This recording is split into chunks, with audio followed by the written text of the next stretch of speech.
Radio Hindustan. नमस्कार दोस्तों, radio Hindustan से फिल्मी जगत की खबरें। 76वां कॉन फिल्म फेस्टिवल युद्ध के खतरे के बीच फिनलैंड का दूसरा सच दिखाती है। फॉलेन लिव्स फिनलैंड जैसे अमीर देश में गरीबी के आखिर पायदान पर जी रहे अंसा और होलप्पा की इस मार्मिक प्रेम कहानी के माध्यम से अकी कैरिस्माकी ने आधुनिक यूरोपीय पूंजीवाद सभ्यता का अंधेरा दिखाया है, जिस तरफ हमारा ध्यान अक्सर नहीं जाता। 76वें कान फिल्म समारोह के प्रतियोगिता खंड में दिखाई गई फिनलैंड की अकी कौरिस्माकी की फिल्म फालेन लुइस प्रेम की एक अविस्मरणीय कहानी है, जबकि तुर्की ने नूरी बिल्गे सेलान की ड्राई गासिस मनुष्य और मौसम के रिश्तों का फोटोग्राफिक उत्सव है। भारत के लोग फिनलैंड को नोकिया फोन से जानते हैं। फिनलैंड के बारे में प्रचारित है कि वह दुनिया का 16वां सबसे अमीर देश है, जहां के नागरिकों को हर तरह की सुरक्षा हासिल है। वह दुनिया का सबसे खुशहाल देश है, कम से कम गूगल हमें यह बताता है। खबरें आ रही है कि जापान के बाद फिनलैंड दुनिया का दूसरा ऐसा देश है जहां सबसे ज्यादा आत्महत्याएं होती है। खुशहाली और आत्महत्याएं दोनों विरोधी तथ्य है और एक साथ कैसे सत्य हो सकते हैं। आगे कैरासमकी की फिल्म फॉलेन लुइस हमें युद्ध के खतरे के बीच एक प्रेम कथा के जरिए फिनलैंड का दूसरा सच दिखाती है, ठीक वैसे ही जैसे एशिया के सबसे अमीर देशों जापान, दक्षिण कोरिया के फिल्मकारों हिरोकाजु कोरेइडा, सापलिस्टर और बोंग जून हो पारासाइट ने पसरती दारुण गरीबी को दिखाया था। फॉलेन लुइस में यदि रेडियो पर रूस यूक्रेन युद्ध की खबरें ना हो तो माहौल को देखकर लगता है कि हम 60 के दशक में पहुंच गए हैं।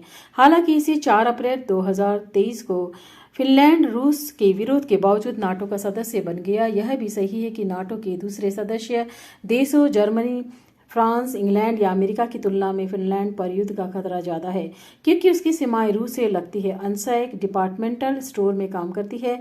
एक दिन एक्सपायर हो चुके सैंडविच उठाकर घर लाने के कारण उसे नौकरी से निकाल दिया जाता है।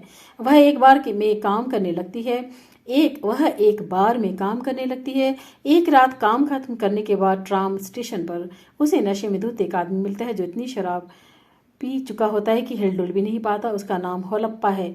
एक दिन अचानक दोनों फिर मिलते हैं और साथ साथ फिल्म देखने जाते हैं। पर्दे पर फिल्म डेट डोंट डाई चल रही है। अंसा उसे एक कागज पर अपना नंबर देती है।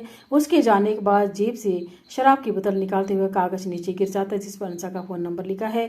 एक अस्थायी शेल्टर पे होलप्पा दूसरे दिन वह पागलों की तरह अंसा का नंबर खोजता है जो खो चुका है। सिनेमा हॉल के पास बार बार जाता है और इस उम्मीद में कि अंसा मिल जाए। ड्यूटी पर शराब पीने के कारण होलप्पा को 2 बार नौकरी से निकाल दिया जाता है। एक दिन जब अंसा बार पहुंचती है तो देखती है कि पुलिस बार मालिक को गिरफ्तार करके ले जा रही है। उसे पता चलता है कि वह बार की आड़ में ड्रग बेचता था।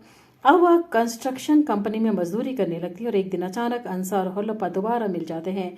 अंशा उसे घर डिनर पर बुलाती है। वह एक कमरे में साधारण सा अपार्टमेंट है जिसे उसकी दादी ने उसे दिया था। पहली बार स्पार्कलिंग और एक प्लेट चम्मच छुरा काटा खरीदती है।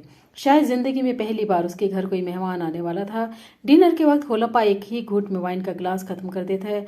जब अंसा रसोई में जाती है तो वह जैकेट से और शराब निकालता है। अंसा देख लेती है और कहती कि वह नशे में धुत शराबी को अपने यहाँ नहीं रख सकती।